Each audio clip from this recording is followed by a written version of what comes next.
So I have the honor today of introducing our speaker, Dr. Lamar.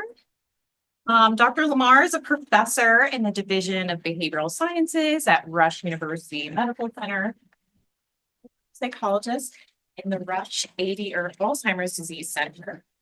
He holds a PhD in clinical neuropsychology from Drexel University, and she completed her postdoctoral at the Laboratory of Behavioral Neurosciences at the National Institute of Communication. Her research focuses on modifiable risk and resilience factors as they relate to brain aging and cognition. Focus on Latino and African American adults. She employs novel geospatial and neuroimaging approaches and incorporates digital technology into both. So she's published extensively in the field of neurology, neuropsychology, and psychology. She's the PI of several NIH-funded grants, and she's received numerous honors. So, Dr. Lamar.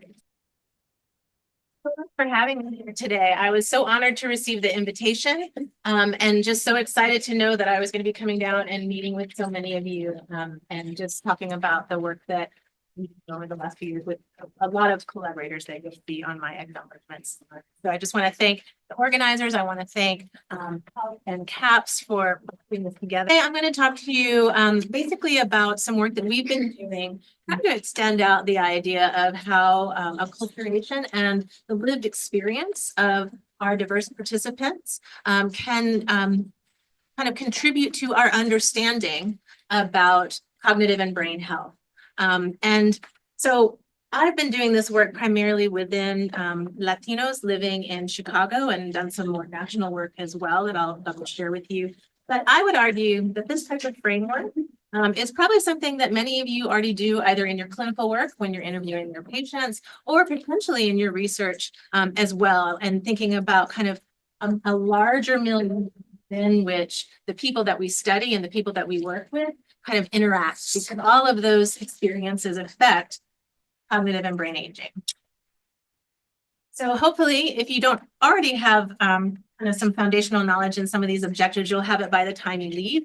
So I'm going to really talk about, how traditional risk factors for cognitive decline and Alzheimer's dementia in non-Latino white individuals don't always manifest the same level of risk in older Latinos.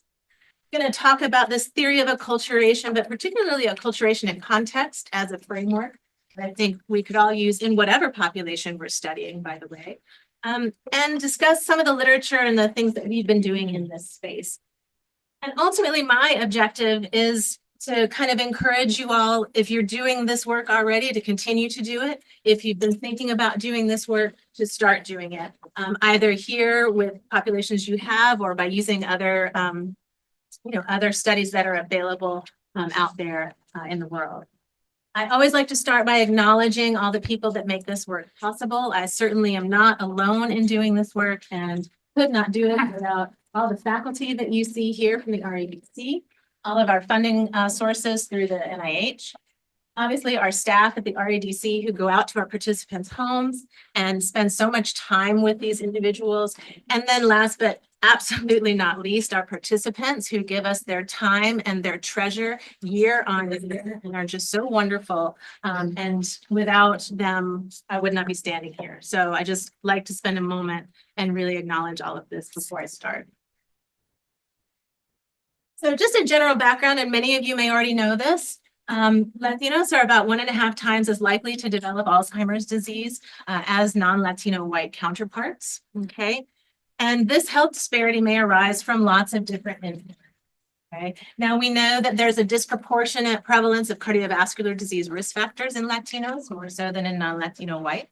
However, that disproportionate prevalence doesn't explain away the disparities that we see in Alzheimer's disease. And in fact, traditional risk factors like ApoE4, certainly cardiovascular disease, and other things that we know are associated with cognitive decline and AD don't fully explain the health disparities that we see in our Latino community. And so obviously it begs the question, there have to be other risk and resilience, by the way, factors. I don't want to make this all about kind of a deficit model of aging. But there have to be other risk and resilience factors that are associated with the Latino community that we should be looking into and exploring to help encourage successful aging through interventions and other things. Now, certainly, one of the things that I think a lot of people have historically looked at is acculturation. And this is loosely defined as kind of the process of adapting to a new environment and potentially adopting its values and practices, right? And there's definitely, you know, a lot of work that's been done in this space. A lot has often focused on language-based measures of acculturation, right? Some social-based measures of acculturation. And I think this truly lays a foundation for what others have talked about in the last maybe 15, 20 years. And all of these references, by the way, are other people. So this idea that there's this dynamic exchange between new and host members of a society, right, that emerges from and is reinforced by broader contextual factors in the environment, or what we're calling acculturation in context. This has been out there. This isn't something that that I kind of came up with. This is something that I am actually empirically testing from the thoughts of other individuals. And so a lot of these references are down below. The other thing to think about is, you know, with the National Institute on Aging, there's a health disparities framework that they also have discussed. It's an article by Carl Hill that came out a while back. And all of those points and all of those considerations are very much mirrored in kind of this idea of acculturation and context. So you can call it what you like. It's really just about understanding lived experiences and knowing that there's so much more that we need to be understanding if we're to truly identify risks and ways of resilience for our participants. So this framework, for those of you who are more visual, this kind of, you know, traditionally we talk about acculturation, not necessarily as a one-way street, but certainly more so maybe than a more contextual approach. And by contextual, I mean that we're not just talking about traditional aspects of acculturation, right? We're also talking about socio-environmental or social determinants of health, right? Both at an individual level. So when people are interacting in their environment and having these dynamic exchanges, what are they like? Are they positive? Are they negative? And then how does that affect health and cognitive health and brain health? As well as at the neighborhood level, okay? I think there's increasingly information, and certainly I think we could all agree that where you live affects how you live, right? And it can affect decisions that you make about your health. And so all of these things come into play in this contextual framework. Now, so we kind of set out to say, okay, let's start to investigate, at least in my center where I am, we have some longitudinal studies. And I thought, well, I really want to spend a little bit more time exploring these culturally and contextually relevant contributors to cognitive and brain changes in older Latinos, and also determine how those factors may modify the effects of or interact with kind of the relationships that we know exist between other risk and resilience factors, like those cardiovascular risk factors or like ApoE on changes in cognition and brain health. So we started this a few years ago, and I was fortunate that I came to a center that had several longitudinal studies that were ongoing. So I'm going to talk about some work that we've done based on those cohorts. And these are just the publications for people to, if they're interested. But there were metrics that were already in place. And so I thought, okay, as a first line, I'm going to look at the metrics that are already in place and see if we can start to build out this framework while I work to get funding and we add more to what we've already got. So these are some of the things that we had really heavily, as you might suspect, right? Really heavy into language preferences, nativity status, a short acculturation scale, looking at language and social-based acculturation. So, you know, do you read the newspaper in Spanish or English? Do you have the majority of your friends speaking in Spanish or English? So these types of questions, right? So all of those were already in place. We had a measure of familialism, which is kind of your perceptions and expectations, not only of yourself within your family unit, but of your family towards yourself, right? We had information on everyday discrimination, so experiences of that throughout the study. Social network size, as well as kind of a loneliness or kind of, you know, social contextual variables. So we had a decent amount of information already. And so I thought, well, let's start looking at that first and see what that tells us. At the time that we did some of this early work, we had about 200 older Latinos. As you can see, they're around 70 years of age, predominantly female, and had about 10 years of education. And when you look at these acculturation and context measures, you can see that the majority were tested in Spanish. The majority were born outside of the US, as were their parents. And in terms of kind of these levels of acculturation, when you look to the literature, they're suggesting that our folks were not as acculturated to a US environment for good or, that's just how a lot of this stuff is made, right? So that suggests that they had lower levels of acculturation to US based things. And then we see actually discrimination scores were a little bit lower. Social network sizes were high, but there was a high degree of variability. And some social isolation was quite low with low variability. So that gives you a sense already of kind of these 200 individuals, right? And I thought, well, let's see how these things break out.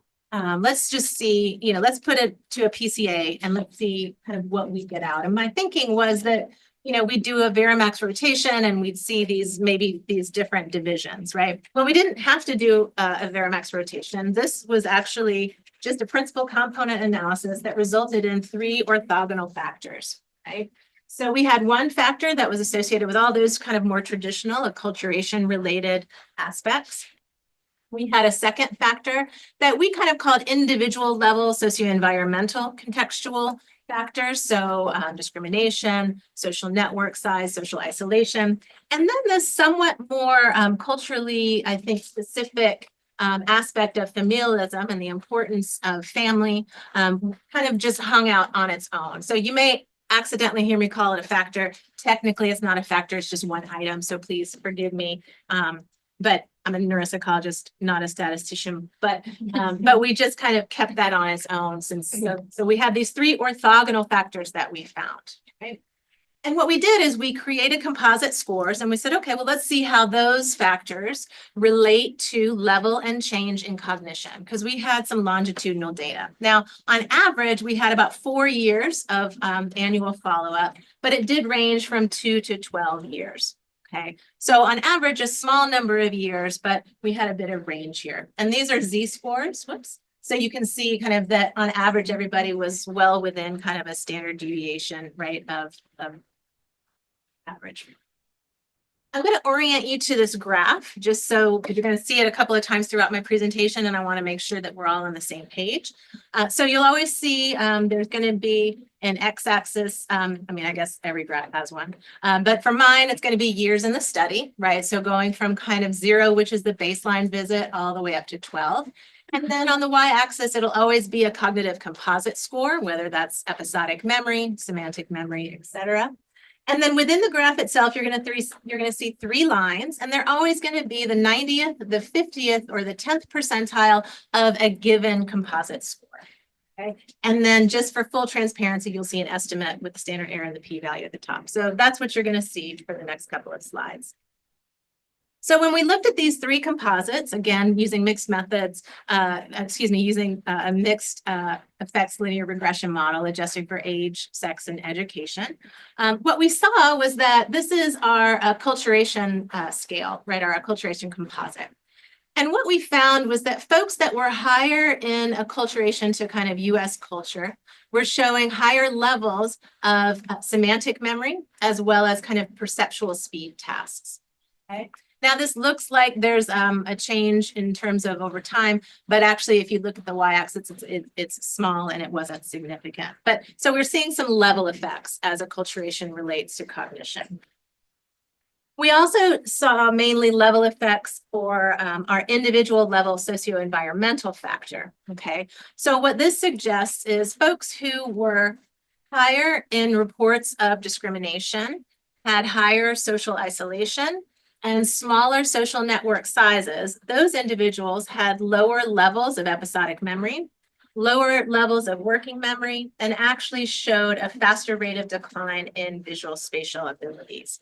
Now, these visual spatial abilities, as a neuropsychologist, I always rail against everyone at the center, and it's like, that's my thing. And they always kind of smile and nod. But this visual spatial ability is the judgment of line orientation, and it's a progressive matrices task. And for those neuropsychologists out there, I think you'll agree with me that that's not just visual spatial ability, right? That has these are tasks where you have to kind of compare different things mentally in your mind and kind of think about, doing some mental rotation and some mental manipulation. So I would argue that this visual spatial ability also has some executive function in that. Okay? So overall, these were our findings, and we didn't see that familialism score associating with level or change in any of our cognitive measures for this sample at this time. Now, the other thing that we wanted to do, and I'll sum up some of those findings a little later, but the other thing that we, again, wanted to do is look to see how those factors that were kind of representing aspects of that framework, how were they associating with cardiovascular health? Okay, so what we did is we quantified the American Heart Association's Life Simple 7. And this is kind of, it's a user-friendly variable in the sense that it kind of has a lot of face validity, and it looks at things like diet, blood pressure, glucose, cholesterol, physical activity, smoking. So, and you can kind of even go online and figure out your cardiovascular health. It's helpful in the sense that you can kind of talk to your participants about where they might fall and where they could potentially, kind of make some changes. But we use that marker. It's modified because we didn't have dietary profiles on our participants at the time that we did this work. So that's why it's a modified scale. But what we saw, and this is, as you'll notice, just a bit of a smaller sample size, but roughly the same characteristics as the larger 199. So here, what we see is that individual level socio-environmental scale. Okay, so here we've got our high scores. So people that are reporting higher levels of discrimination, higher levels of social isolation, and smaller social network sizes, we're showing a moderate degree of kind of increasing cardiovascular health over time, which may sound weird and counterintuitive, okay? But bear with me and we'll kind of walk through the rest of the data, and I'll hopefully explain this somewhat counterintuitive finding as I go, okay?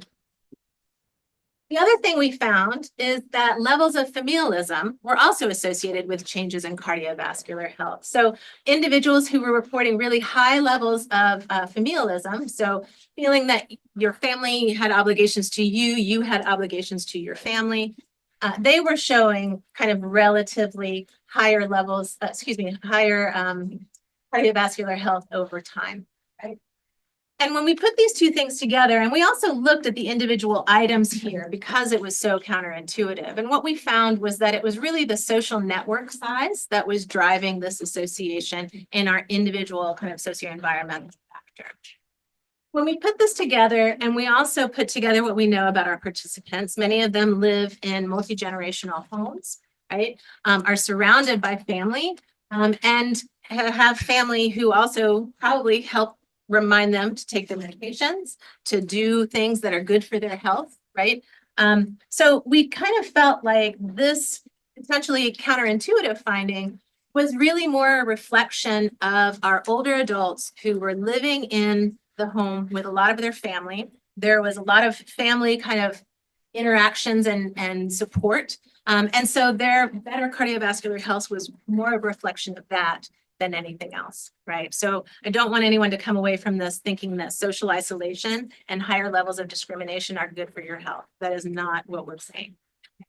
But this really, I think, reflects our participants, where they live and how they live, and how it affects their health. Now, interestingly, remember I said that I was wanting to look at how our framework may or may not interact with more traditional risk factors to affect cognition. And here we've got an example of how that works. And I'm basically going to want you to focus on these two lines here. But just to orient you, the solid lines are folks that have higher levels of cardiovascular health. The dotted lines are individuals who have lower levels of cardiovascular health. Okay, but otherwise it's the same graph with the 10th, 50th, and 90th percentile.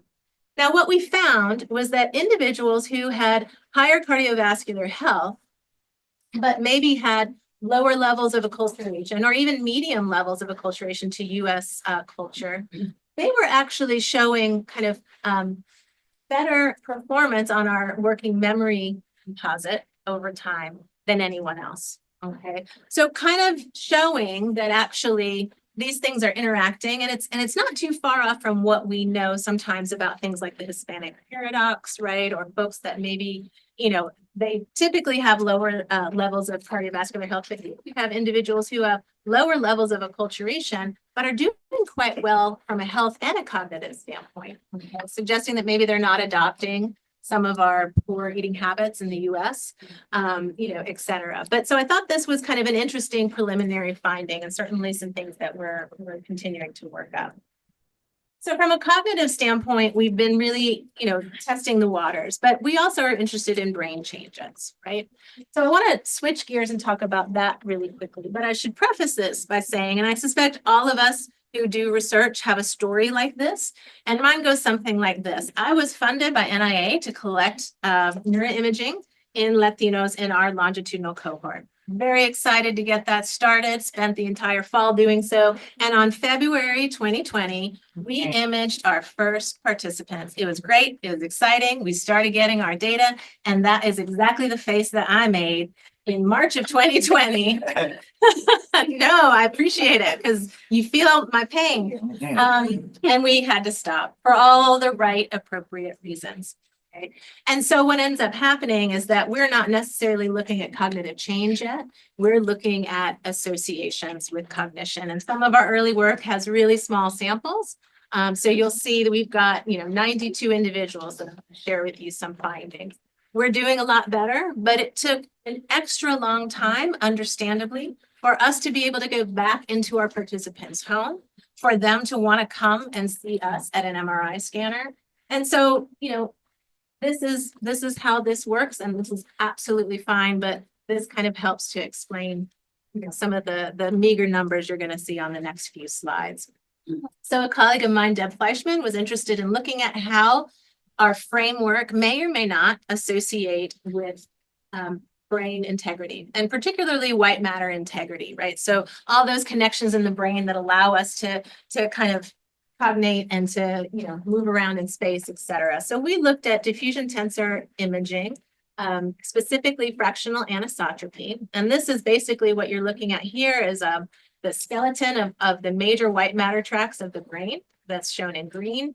And you'll see some kind of blue spots throughout both here and here that kind of run through these different images. And that's basically areas of the brain that we're associating with higher contextually related socioenvironmental composite scores. So basically, higher levels of discrimination, higher levels of social isolation, smaller social network sizes was associated with lower DTI-derived fractional anisotropy in both short association pathways, so you'll see some of them identified up here, as well as long association pathways, and you'll see them kind of coming into play around here, predominantly on the left side of the brain. Okay. Now, what does this mean? Let me put all this together for you. So far, I've shown you data that this idea of an acculturation and context framework, well, there's aspects of it that differentiate from each other. It's not just one big concept. It's certainly different aspects that we need to be considering. And these different aspects differentially contributed to level more so than change in cognition, but they contributed to change more so than level of cardiovascular health. And they also interact with cardiovascular health to affect cognition, right? So as with anything, definitely more nuanced, but I think nonetheless interesting. And our first kind of foray into looking at brain health, what we found were that negative socioenvironmental contextually related experiences of discrimination, isolation, et cetera, they related to white matter integrity and maybe are some of the most robust associates of the framework currently. That doesn't mean that with a larger sample size that will change, right? But at least this data suggests. And given that left hemisphere predominance, we know from other studies that have looked at discrimination and isolation, other studies that have looked at social isolation, that our findings are really consistent with them, right? And those areas that are being affected are really ones that are really important for higher order social processing, right? They're the connections that assist with those. They assist with kind of self-other distinctions and perceived discrimination. So it's not surprising that the more you have these negative social experiences that that you have these associations. Now, associations are not causations, right? And we're certainly collecting longitudinal data to kind of see, the predictive power of some of this. Now, the one thing I haven't talked about, and I know that a lot of folks in this room are very expert at this, and so I'm very excited to kind of talk with you and get your impression of this, is that neighborhood level of this lived experience, of this acculturation and context, because that's equally important to really understanding an individual and how they age.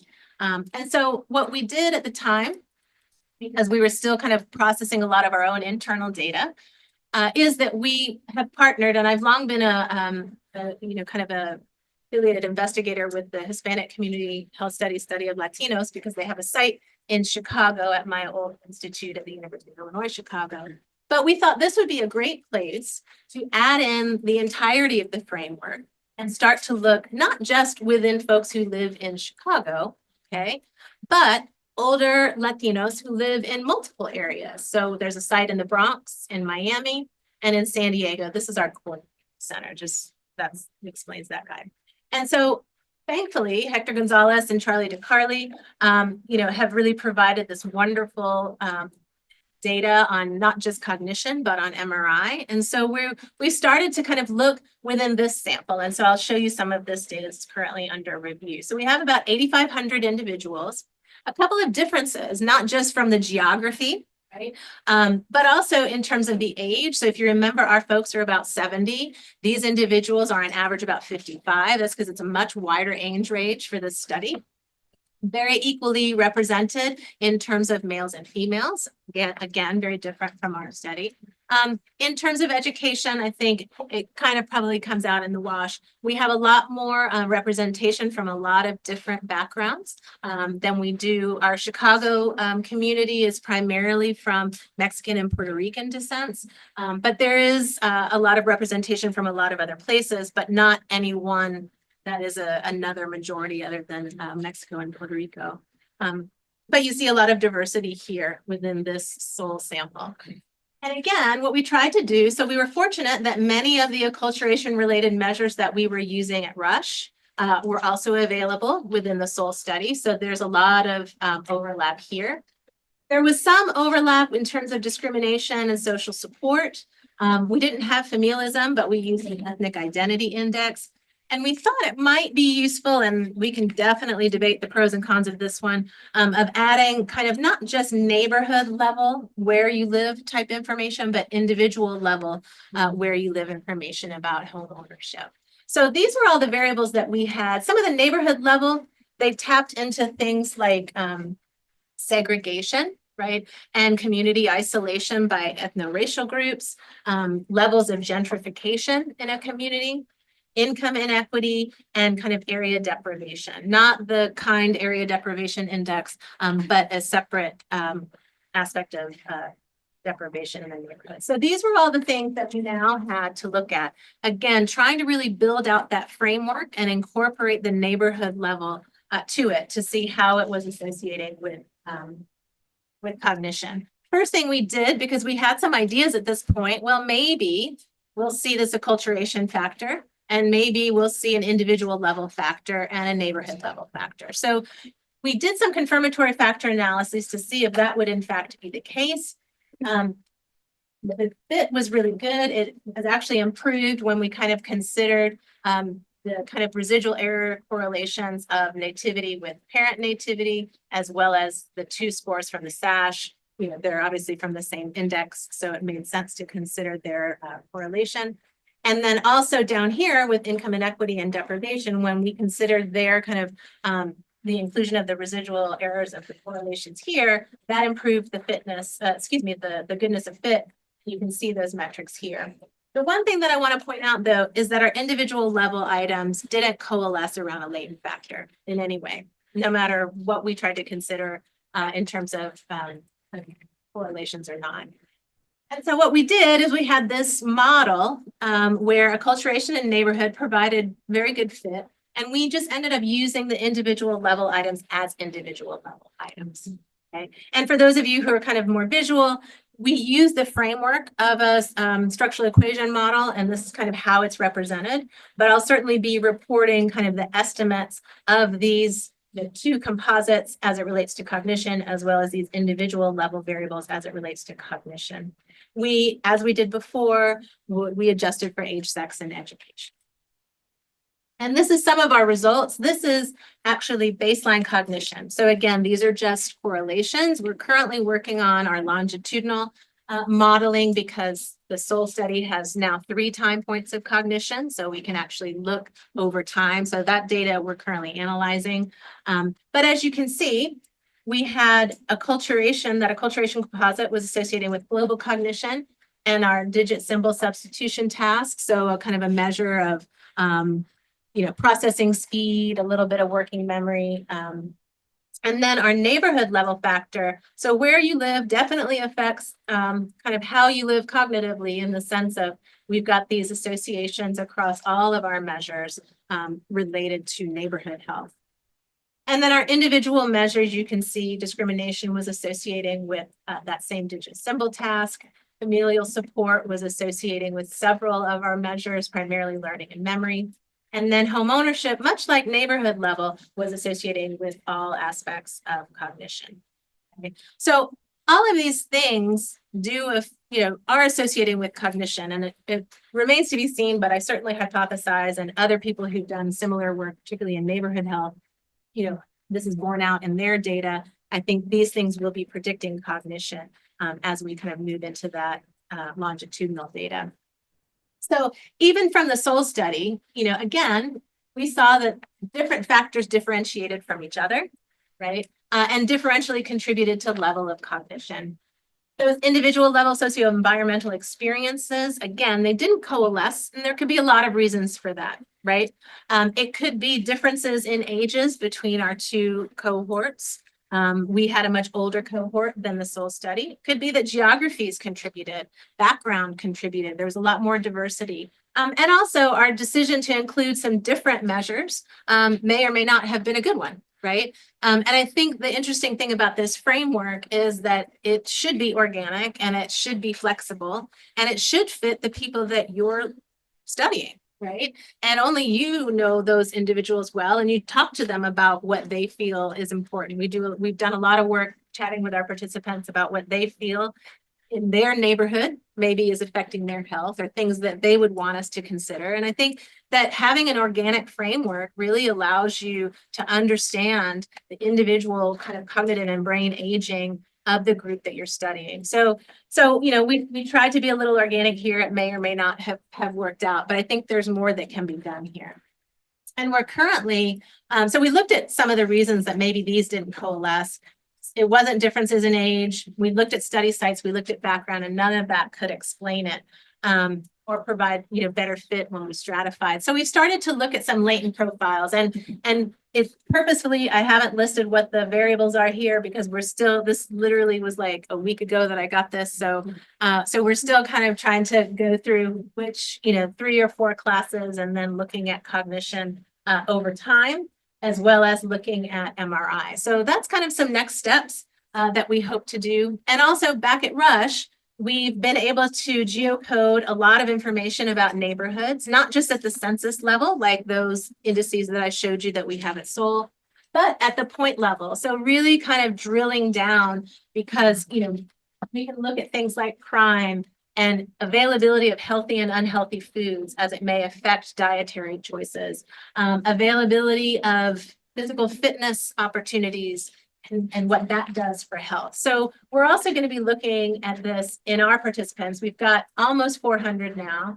and we've got our MRI that we're continuing. So I think in summary, and I was really happy, and I appreciate those of you who are nodding your head, because it lets me know that I'm not crazy. But, I think including the lived experience, not just in older Latinos, in any population that you're looking at, I think is so important. And I think it provides a much more nuanced and comprehensive approach to understanding if it's a patient who's coming into your office, how they got there and maybe what could be contributing to their cognition. If it's a participant, thinking about, okay, how can we use the information that they are so kindly providing us to understand cognitive health at a larger level? And I think it gives us ways to target ways to increase health equity, right? Whether we find a risk factor and we can try to change it, be it at the individual level or at the neighborhood level, or whether we find a resilience factor, right, that's inherent in a population that we study. And all we need to do is encourage those individuals to lean into that, and that'll affect their cognitive health and their brain health. That is, to me, I think, the holy grail of what I'm at least trying to do. And so I think this could potentially be a framework to do it. And I would argue that whether you're working clinically or whether you're working in research, and you probably are doing many of these things already, right? Asking these questions and talking about social determinants of health and thinking about them is really important for any population you work. So I hope we have time for lots of questions and discussion. I want to thank you so much. Any questions, comments? We have some postdocs available. I can't call it X yet, so I still have the old bird on there, but be in touch. All the data that you saw that I presented and all of our data from Rush across 5 cohorts and 30 years of research are freely available for anyone to use for any reason. You don't have to work with us to use it. I'd love to work with folks, but you don't have to work with us. So just please, know that this is a resource for you. And thank you so very much for having me here. I'm really happy to be here.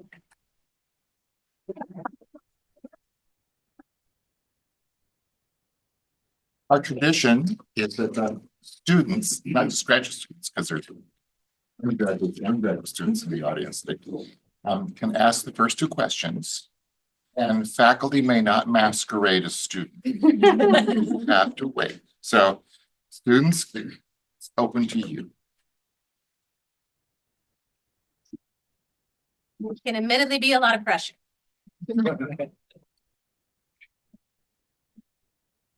how about I ask a question to the student? Is that all right? Yeah. Okay. So how many of you see patients? All right, so we've got a handful. How many of you do research in the community? Okay, excellent. And how many of you are studying these kind of social determinants of health or interested in these social determinants of health and what you do? Right. So somehow all of us are thinking about this, right? And I'm sure for those of you seeing patients, you're asking these questions. So in your communities, what do you feel would be some of the factors that you would want in your framework?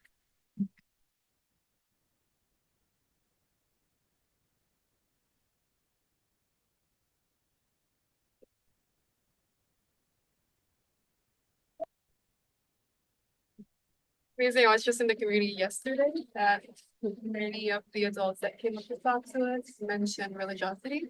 And that's one of the biggest driving factors and overcoming difficulties and just what difficulties they are. That is something that has come up a lot and seems to be a positive factor that they really, really value in their life. So Lourdes was talking about in the community, the idea of religiosity and the importance of that in people's lives and being able to kind of face adversity. Certainly, I know there's studies out there that talk about the role not only of religion, but of being involved in church activities, whether they're religiously focused or not, in terms of, lowering mortality rates, right? So it's very powerful.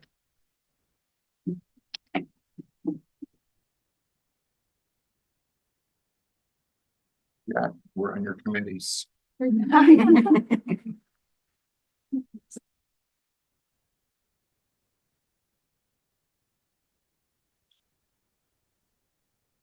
Okay. I can't wait you out. You can open it up for questions from anyone. So Dr. Lamar, can you just postulate a little bit about why some of those individual neighborhood level factors are more tightly linked with cognitive level as opposed to cognitive change? Yeah, so the question for those of you who may not have heard it or online, kind of why are some of these things associating more so with level than change in cognition? And what are my thoughts on that? I think that, I've had a lot of discussions with a lot of folks in this space because I think we find a lot of these things are relating to level, but very few, if any, relate to change in cognition, right? And I think, it is, we can all think about why that might be. I think so many of these things end up just kind of affecting where you start, right? So even if we think about education, quality versus quantity, right? So these types of things may affect where we begin, but have very little to do with where we end up. So we see slopes in cognition for people that have, different levels of education. They're absolutely parallel, right? So what that tells me is that it's really just affecting kind of how you're doing on my tests the first time they see them, right? And the unfortunate side of that, though, and I think what we also argue is that it might not be affecting change, but it does affect how quickly that you may reach threshold for a diagnosis of MCI or dementia. And that's the true inequity, right? That is the issue. And how do we then create environments, whether it's through neighborhood, through individual level, resource kind of bolstering, that will, in midlife or earlier, allow for more people to start at the same place, so that, as we all decline and as we all age, we're not ending up with a diagnosis sooner than we may otherwise. But yeah, there's way more level effects than longitudinal effects. And I think, and I'm not sure, we've tried a lot of different things to look at what might affect cognitive change, and it's not a lot of these things. Exactly. Students. Okay. Sir at the front masquerading as a student. So I know that a lot of our studies have been collecting blood-based biomarkers. I'm kind of curious where your plans or thoughts are in terms of blood-based biomarkers. I think a really nice addition like to the cardiovascular.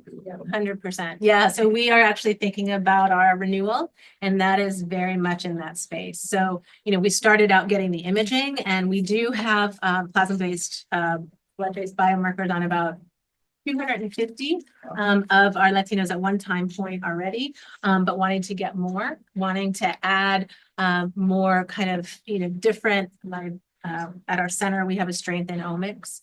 And looking at metabolomics and proteomics and, all of these things. And actually, I was talking to Mateo yesterday at dinner. He was kind enough to go out for dinner last night and talking about ways to incorporate much more of this, because certainly in the Alzheimer's world, for good or for bad, that is the spoken language right now. And there's not a lot of diversity being represented in these studies at the moment. And so I think the more that we can incorporate them, even in smaller samples, I think the more powerful that will be. So certainly, that's where we're heading. We've got some pilot data that hopefully NIA will like, and that will be kind of the next 5 years of incorporating much more of the biology into this framework to really understand and prove that these things get under the skin.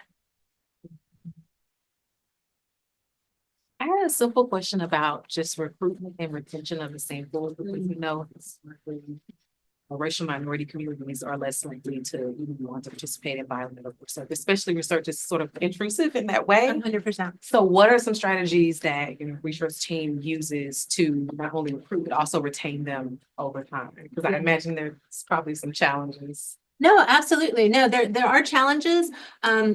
However, we use a model that our outreach, recruitment, and engagement core has really developed over the last kind of 10 years. I mean, they've been out in the community for a while. Our more diverse cohorts are quote unquote younger. So we just celebrated 20 years of the Minority Aging Research Study with Lisa Barnes, and we've had 10 years with the Latino core.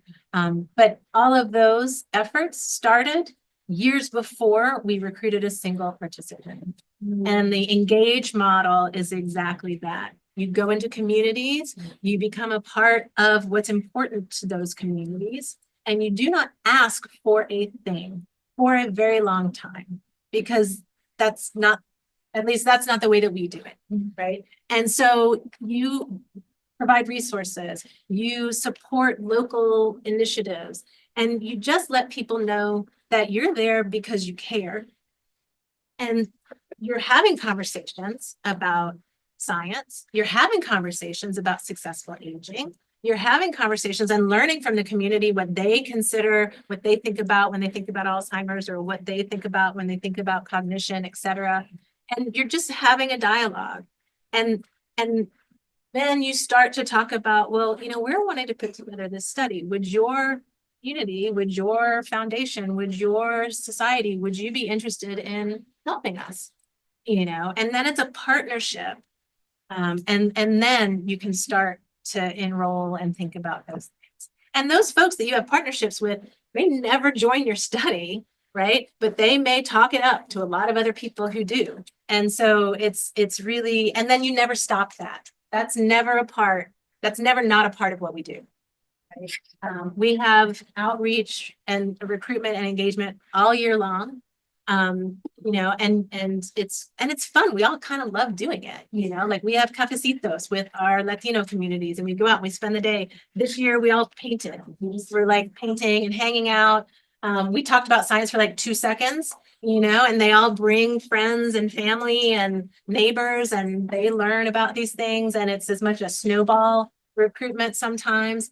And we send newsletters and birthday cards, and, you know these folks, you know, I mean, you know, we just had a 20-year celebration for Mars, right? And many of those participants were at the inception of that study, right? They remember when the PI of that study was pregnant. They ask her about her kids. Oh no, it is a community, you know, and it's great. We had a 103-year-old woman show up for the event. She was like, I was not going to miss this, you know, and so it's building those relationships, and it's hard, you know, and it takes a lot of people, you know, and I'm just fortunate to work at a center where there's a lot of folks who are committed to doing this, and we all, you know, I think I have better Spanish for science than I do conversationally, you know, like I give talks about cognitive and brain aging, and they're great. If you ask me like, what's your favorite movie in Spanish? I'm like, but let me talk to you about the cerebro. And that's fine. And we all have fun, and we all really enjoy that side of things, you know, because I wouldn't be standing here today with this data if we didn't have those relationships. I'm not, you know, I'm smart enough to know that's the case, you know, but it is a lot of work. But there's a model that we call the Engage model, and I'm happy to send you information on it. And, you know, they do it incredibly well. Yeah, and I just get to go to fun events and paint and hang out and talk about the cerebro. So I'm all in. But that's good. Masquerading as a student because I really don't know this area at all. And so when I was looking, you had several countries of origin. And so that kind of struck me. And it also struck me that some of these variables are proxy for your population of Hispanic, but how do they apply to other populations? So I guess I'm interested in within and between, knowing very little about how you think or talk about these things. And let me add, several of my students are in the room, and if I don't know things, chances are either you haven't told me everything you know, or you don't know either. So I want you to ask after, so I don't hog all the time learning things, because I want you to make sure we all learn things. No, that's great. So the question is kind of, you know, the factors that we're looking at. Obviously, we have a great diversity in country of origin and background, and within Latinos, that is certainly something to consider. But then when you start to think about if and how you could apply a similar framework in other ethnic racial groups or other racial groups, how does that work? And I think that, you know, two sides to this. So yes, there is a lot of diversity, and with the SOUL study, you can look at that diversity, and you can look even within different backgrounds, which I think is very powerful, because I think there are differences there. We can't do that at Rush, but with a study like SOUL, and we will. In terms of across, I think that again, this is really an organic framework, right? And you could take out the acculturation part, you can call it a health disparities framework, you can call it a social determinants of health framework. I just happen to use the terminology that I did for my grant, and that's how I talk about it. But I think all of us who are interested in this area, we think about what's important for the populations that we're looking at. And if it's not familialism, then what is it? Maybe it's religiosity, right? If it's both, add both. And I think because we've certainly added more into our studies at Rush, we're looking at acculturation related stress, right? We're looking at other aspects of religious activity. So we're trying to pull in other things that our participants have told us are important to them, that we've looked in the literature and seen are important. So I don't think that any of these items that I'm using, you have to use, right? But I'm thinking that the concepts that they represent are things that are important to consider. And so really comprehensively evaluating whatever the lived experiences are of the population in which you work. I think that, to me, if that's the one takeaway that you get from this talk, then I'm winning, because that's really it, is to think about who you're working with, and what they come to you with, and make sure that you ask about it, because I'm sure it's affecting how they live. I'm sure it affects the decisions that they make on their health and just day-to-day things. And I'm sure it affects their cognition and their brain aging. And so I captured it. That was great. That was great. It's like, I have a second question, but if someone else wants to go. Okay, so when you started talking about familismo again, I had the thought that that's also very gendered. So I wondered if you had looked at the analysis for women, men separately, because I think the expectations around family for women can be more burdensome, especially in a community. So I'm wondering if you had thought about like gender differences in these associations between some of these acculturated factors. Yeah, that's a great suggestion. And I haven't looked at it. I think to my, unfortunate for me, I think, oh, we've got predominantly women. So I think I always get nervous because I feel like people that do sex difference work, they want really large samples and all kinds of things. And so I'm always a little nervous to do that because we have such a, Oh, just get rid of the man. I mean, Just clutter it up. But I love that suggestion. And I think certainly like you're 100% correct. I mean, and one thing we haven't talked about at all is language and bilingualism and all of those things. And there's a lot of, if you're using self-report, there's huge sex differences. And I mean, men are going to say that they're bilingual if they have like 5 words in a different language. Women can be speaking amazingly well and never say that they're like, so it's interesting. So there are a lot of reasons to look at that. And I appreciate you in bringing that up because it kind of encourages me to think about it again. So thank you. Yeah. You have another question? Yeah. Yeah, so I'm curious to learn a little bit more about that measure of gentrification that you had in one of your studies. And I'm gonna piggyback on this. I'm gonna do a 2-for-1 question for you. Have you thought a little bit more about like the gaps in the literature with regards to like ethnic enclaves and how we can better characterize some of those contextual features that really probably speak to like, the social capital and empowerment, but like what's happening in these Hispanic communities are so different, right? But I really feel like the enclave is distinct and we're not quite capturing, who lives in an enclave and is truly benefiting versus who lives around peers but doesn't have some of the kind of economic and opportunity based components that you could probably capture with census data, right? No, so these are great questions. So for those of you who maybe on this side didn't hear or online, so the first question is kind of the measure of gentrification that we use and kind of getting a little bit more information about that. And the second question is really around the issue of ethnic enclaves, right? And understanding the composition of the neighborhoods in which individuals live, not just, from who's in them, but what's in them in terms of, the business opportunities, social support, et cetera. So great questions. Thank you so much. And certainly, full disclosure, this is an area in which that I am, that I've just kind of come to in the past few years myself, and continuing to learn, and so I think I could probably learn a lot from some folks in this room. The gentrification measure is one that is kind of a combination of multiple things related in part to the composition of neighborhoods and the like. And I'm happy to, so a woman named Catherine Pichardo, who got her PhD at UIC, was the one that created a lot of these measures for Seoul. So I'm happy to share them with you. And I do think that they capture kind of some of the more socioeconomic changes in an environment, but not necessarily more. And that kind of brings me to your next question about ethnic enclaves, right? Because we certainly know that they can be very protective, particularly in Latino communities. And so we've started to look at that.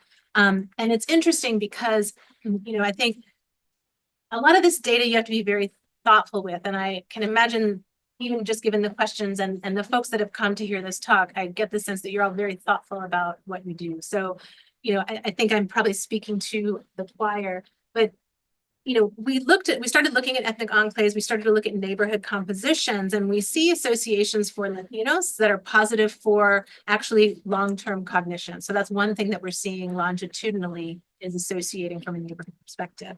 We saw nothing when we looked within our African-American communities, no associations whatsoever. Now, that's just a one-to-one kind of study, right? However, there's tons of effect modifiers that when we started to put those in, so gender, exactly. So when we start to put in these effect modifiers, we see, oh, no. These things are associating, but it's just way more nuanced, and so it's, I'm glad to see folks that are, I'm glad you're looking at that because, I think when you just think about this one entity, it may or may not show what you hypothesize it to, but then you really have to start teasing apart and diving into it. And so we're looking at it, but looking at it in a more kind of looking at effect modifiers, looking at mediators of these relationships, because I think that's when we'll truly explain some of this. And I think it seemingly, at least in our studies, there's a lot more nuance to it for the African-American communities.